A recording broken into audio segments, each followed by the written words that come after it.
جن کی بیٹیاں گھروں میں بیٹھی نصیب کا انتظار کر رہی ہیں، اے اللہ ان سب کی مشکلیں حل فرما دے۔ اے اللہ رمضان کے اس پہلے عشرے کے صدقے جو رحمت کا عشرہ ہے، ہم پر اپنی رحمتوں کی بارش فرما۔ میرے مالک، نبی کریم صلی اللہ علیہ وآلہ وسلم نے فرمایا کہ تیری رحمت تیرے غضب پر غالب ہے۔ مولا ہم پر رحم فرما، ہمیں اس حال میں یہاں سے نہ اٹھانا کہ ہمارے گناہ باقی رہ جائیں۔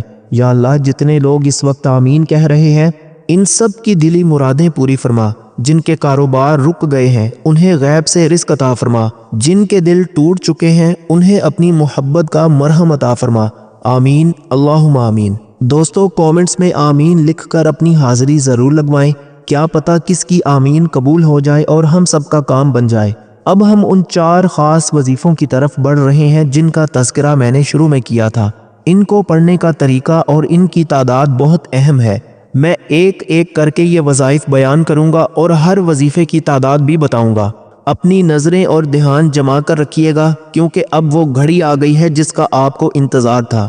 میرے محترم بھائیوں اور بہنوں، اب میں آپ کے سامنے وہ وظیفہ رکھنے جا رہا ہوں جو کائنات کی سب سے بڑی سچائی ہے، جو ایمان کی بنیاد ہے اور جس کے بغیر ایک مسلمان کا وجود ادھورا ہے۔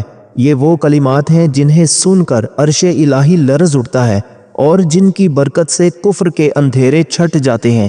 آج 7 رمضان بدھ کے اس بابرکت دن ہمارا پہلا وظیفہ، پہلا کلمہ لا الہ الا اللہ محمد الرسول اللہ ہے۔ ذرا سوچئے تو صحیح، یہ کلمہ کیا ہے؟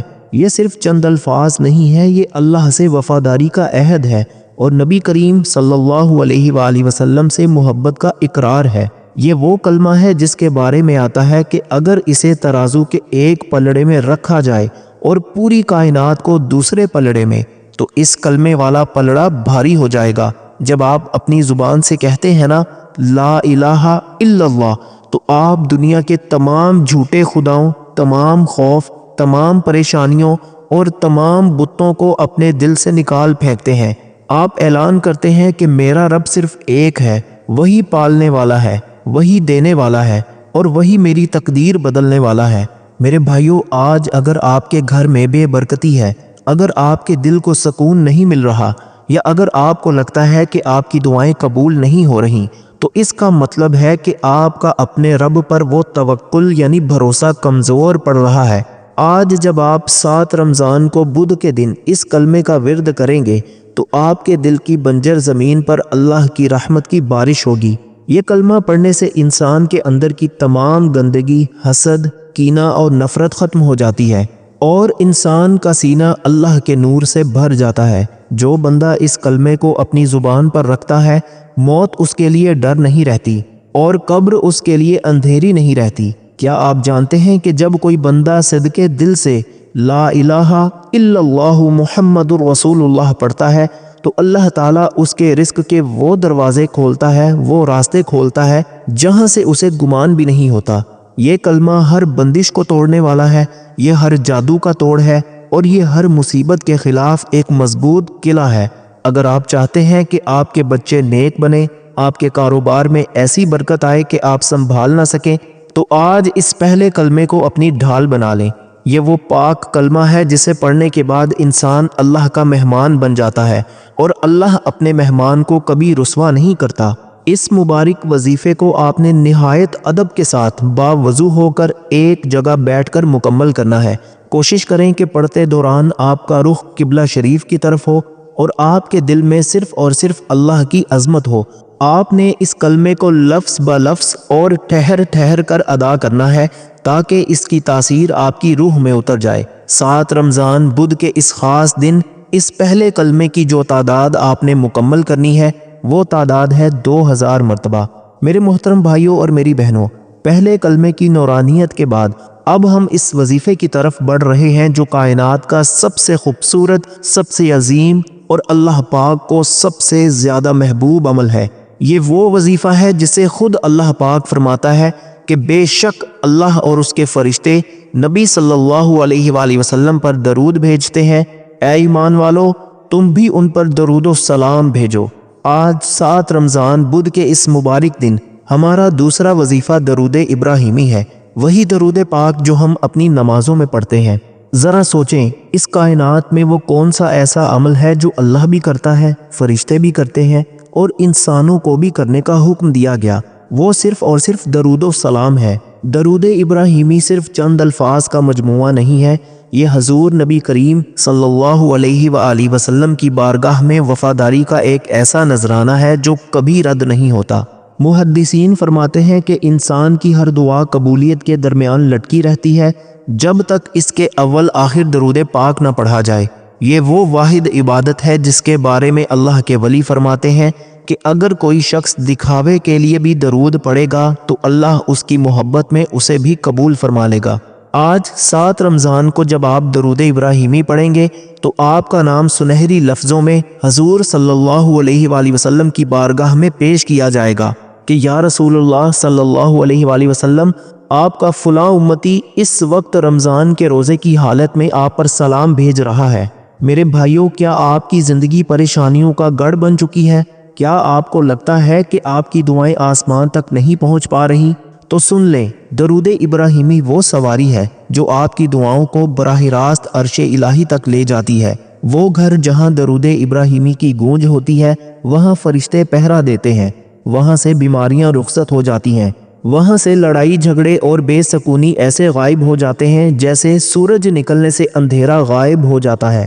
یہ درود ابراہیمی آپ کے دل کی بنجر زمین کو عشق رسول صلی اللہ علیہ وآلہ وسلم سے سیراب کر دے گا۔ جب آپ پڑھتے ہیں اللہم صلی علی محمد وعلی آل محمد کما صلیت علی ابراہیم وعلی آل ابراہیم انک حمید مجید، اللہم بارک علی محمد وعلی آل محمد کما بارکت علی ابراہیم وعلی آل ابراہیم انک حمید مجید، تو آپ اللہ سے اس کی سب سے پیاری ہستی کے لیے رحمت مانگ رہے ہوتے ہیں اور بدلے میں اللہ آپ پر 10 رحمتیں نازل فرماتا ہے۔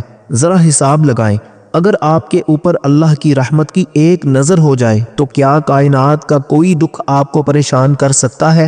آج کے اس دور میں ہر دوسرا بندہ رزق کی تنگی اور قرض کے بوجھ کا رونا روتا ہے۔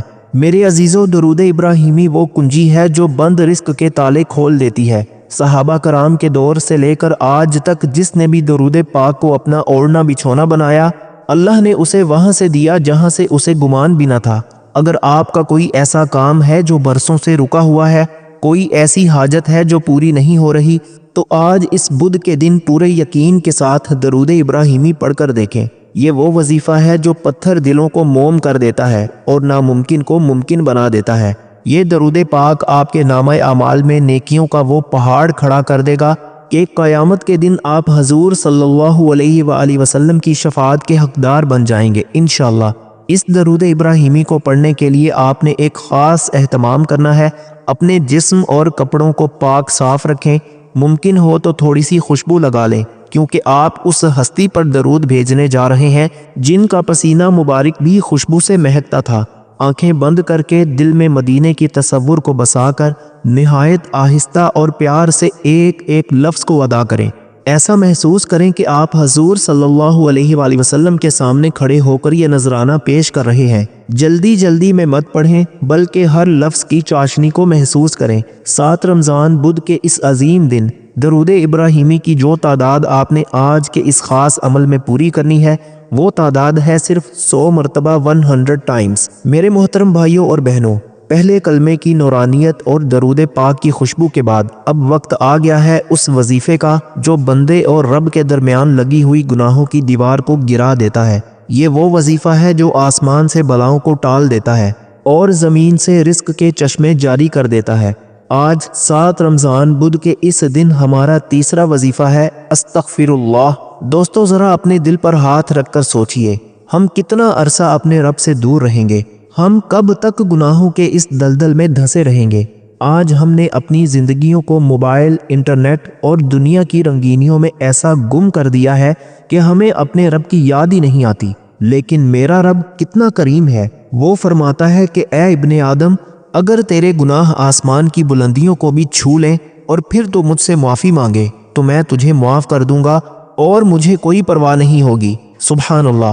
دوستو، آج اس بدھ کے دن جب آپ کی زبان سے استغفراللہ نکلے گا تو یہ صرف ایک لفظ نہیں ہوگا بلکہ یہ آپ کے رب کے سامنے آپ کی عاجزی کا اعتراف ہوگا۔ یہ اس بات کا اعلان ہوگا کہ یا اللہ میں تھک گیا ہوں دنیا سے، میں تھک گیا ہوں گناہوں سے، اب تو مجھے اپنی پناہ میں لے لے۔ میرے بھائیوں، آج ہر گھر میں پریشانی کیوں ہے؟ کیوں ہماری دعاؤں میں وہ اثر نہیں رہا؟ کیوں ہمارے رزق سے برکت اٹھ گئی ہے؟ یاد رکھیے، جب گناہ بڑھ جاتے ہیں تو رزق کے راستے مسدود ہو جاتے ہیں۔ استغفار وہ چابی ہے جو بند تقدیر کے تالے کھول دیتی ہے۔ قرآن پاک میں اللہ نے وعدہ فرمایا ہے کہ جو استغفار کرے گا اللہ اسے مال اور اولاد سے نوازے گا اور اسے وہاں سے رزق دے گا جہاں سے اس کا گمان بھی نہیں ہوگا۔ اگر آپ کے اوپر قرض کا پہاڑ ہے، اگر آپ کی بیماری پیچھا نہیں چھوڑ رہی، یا اگر آپ کی اولاد آپ کی نافرمان ہو چکی ہے، تو آج اس بدھ کی دوپہر کو افطار سے پہلے اپنے ہاتھوں کو اٹھا کر یہ استغفار پڑھ لیں۔ یہ استغفار وہ صابن ہے جو روح کے کالے داغوں کو دھو کر اسے اجلا کر دیتا ہے۔ تصور کریں کہ افطار کا وقت قریب ہے، سورج ڈھل رہا ہے اور آپ اپنے مصلے پر بیٹھے آنکھوں میں آنسو لیے استغفر اللہ کی تسبیح پڑھ رہے ہیں۔ فرشتے آپ کو دیکھ کر مسکرا رہے ہیں کہ دیکھو، اللہ کا ایک گناہگار بندہ آج اپنے مالک کو منانے کے لیے آ گیا ہے۔ جب آپ سچے دل سے کہتے ہیں نا کہ یا اللہ میں اپنے ہر گناہ سے توبہ کرتا ہوں، تو اللہ تعالیٰ فرماتا ہے کہ اے فرشتوں گواہ ہو جاؤ، میں نے اپنے اس بندے کو معاف کر دیا۔ استغفار صرف زبان سے کہنے کا نام نہیں بلکہ دل کی اس تڑپ کا نام ہے جو انسان کو دوبارہ گناہ کرنے سے روک دے۔ آج اس 7 رمضان کو اپنی زندگی کا نیا آغاز کریں، اپنے رب سے صلح کر لیں۔ وہ تو 70 ماؤں سے زیادہ پیار کرنے والا ہے، وہ آپ کو کبھی اکیلا نہیں چھوڑے گا۔ اس استغفار کو آپ نے نہایت عاجزی سے سر جھکا کر اور اپنی خطاؤں کو یاد کر کے پڑھنا ہے۔ ایسا محسوس کریں کہ آپ کے گناہ آپ کے کندھوں پر بوجھ ہیں اور ہر بار استغفر اللہ کہنے پر وہ بوجھ ہلکا ہو رہا ہے۔ اپنے دل کو دنیا کے خیالات سے پاک کر لیں اور صرف اپنے رب کی رحمت پر نظر رکھیں۔ یاد رکھیے، بدھ کے دن کی وہ قبولیت والی گھڑی آپ کا انتظار کر رہی ہے۔ اس استغفار کو آج آپ نے جس خاص تعداد میں پڑھنا ہے وہ تعداد ہے 313 مرتبہ۔ میرے محترم بھائیوں اور بہنوں، اب میں آپ کے سامنے وہ وظیفہ رکھنے جا رہا ہوں جسے قرآن پاک کا 1/3 حصہ کہا جاتا ہے۔ یہ وہ سورہ مبارکہ ہے جس کے بارے میں حدیث پاک کا مفہوم ہے کہ اس سے پڑھنا ایسا ہے جیسے آپ نے تہائی قرآن پڑھ لیا۔ آج 7 رمضان بدھ کی اس بابرکت رات کا ہمارا آخری اور سب سے طاقتور ہتھیار سورہ اخلاص ہے۔ یہ وہ وظیفہ ہے جو انسان کے ایمان کو ایسا مضبوط کر دیتا ہے کہ کائنات کی کوئی مصیبت اسے متزلزل نہیں کر سکتی۔ ذرا اس سورت کے الفاظ پر غور کریں۔ قل هو اللہ احد، اے محبوب آپ فرما دیں کہ اللہ ایک ہے۔ یہ وہ اعلان توحید ہے جو زمین و آسمان کی ہر مخلوق کرتی ہے۔ جب آپ سورہ اخلاص پڑھتے ہیں تو آپ اللہ کی اس صفت کو پکارتے ہیں کہ وہ صمد ہے، یعنی وہ بے نیاز ہے، اسے کسی کی ضرورت نہیں، لیکن پوری کائنات کو اس کی ضرورت ہے۔ میرے بھائیوں، جب آپ اس یقین کے ساتھ یہ وظیفہ کرتے ہیں کہ میرا رب اکیلا ہے اور وہی میری تقدیر کا مالک ہے، تو واللہ اللہ تعالیٰ آپ کے لیے وہ معجزے دکھاتا ہے جو عقل انسانی حیران رہ جاتی ہے۔ سورہ اخلاص وہ سورت ہے جس سے محبت کرنے والے کے بارے میں حضور صلی اللہ علیہ وآلہ وسلم نے فرمایا کہ اس کی محبت تجھے جنت میں لے جائے گی۔ آج اگر آپ کے دشمن آپ کے پیچھے پڑے ہیں، اگر آپ پر حسد اور نظر بد کے گہرے سائے ہیں، یا اگر آپ کی زندگی میں الجھنیں ختم ہونے کا نام نہیں لے رہی، تو سورہ اخلاص کو اپنی ڈھال بنا لیں۔ یہ سورت وہ نوری تلوار ہے جو تمام شیطانی چالوں کو کاٹ کر رکھ دیتی ہے۔ جو شخص اس وظیفے کو اپنا معمول بنا لیتا ہے، اللہ اسے لوگوں کی محتاجی سے نکال کر اپنی پناہ میں لے لیتا ہے۔ یہ وظیفہ آپ کے گھر میں سکون کی وہ ٹھنڈک لائے گا جس کا آپ نے تصور بھی نہیں کیا ہوگا۔ رمضان کی اس 7ویں رات کو جب رحمتیں برس رہی ہوں گی، اس سورت کا نور آپ کے دل کو روشن کر دے گا۔ اب توجہ کیجیے گا، اس وظیفے کا اصل راز اس کے وقت میں چھپا ہے۔ جہاں پہلے 3 وظائف آپ نے افطار سے پہلے مکمل کرنے تھے، وہیں یہ آخری وظیفہ آپ نے عشاء کی نماز کے بعد جب دنیا کی چہل پہل ختم ہو جائے اور آپ اپنے رب کے ساتھ تنہائی میں ہوں تب کرنا ہے۔ عشاء کی نماز پڑھنے کے بعد باوضو حالت میں جائے نماز پر بیٹھ کر آپ نے اس نورانی عمل کا آغاز کرنا ہے۔ اس کی تاثیر کو پانے کے لیے ضروری ہے کہ آپ کا پورا دھیان صرف اللہ کی وحدانیت پر ہو۔ اس عمل کی قبولیت کے لیے آپ نے ایک خاص ترتیب پر عمل کرنا ہے۔ آپ نے اس وظیفے کے اول اور آخر میں 11 مرتبہ درود ابراہیمی پڑھنا ہے۔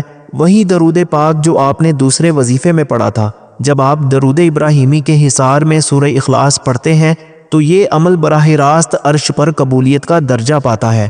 عشاء کے بعد پورے اطمینان سے دل کی گہرائیوں سے آپ نے سورہ اخلاص کو جس تعداد میں پڑھنا ہے وہ تعداد ہے 41 مرتبہ 41 ٹائمز۔ میرے پیارے دوستو، آج میں نے آپ کے سامنے 7 رمضان اور بدھ کے وہ 4 ہیرے رکھ دیے ہیں جنہیں اگر آپ نے تھام لیا تو انشاءاللہ آپ کی دنیا اور آخرت سنور جائے گی۔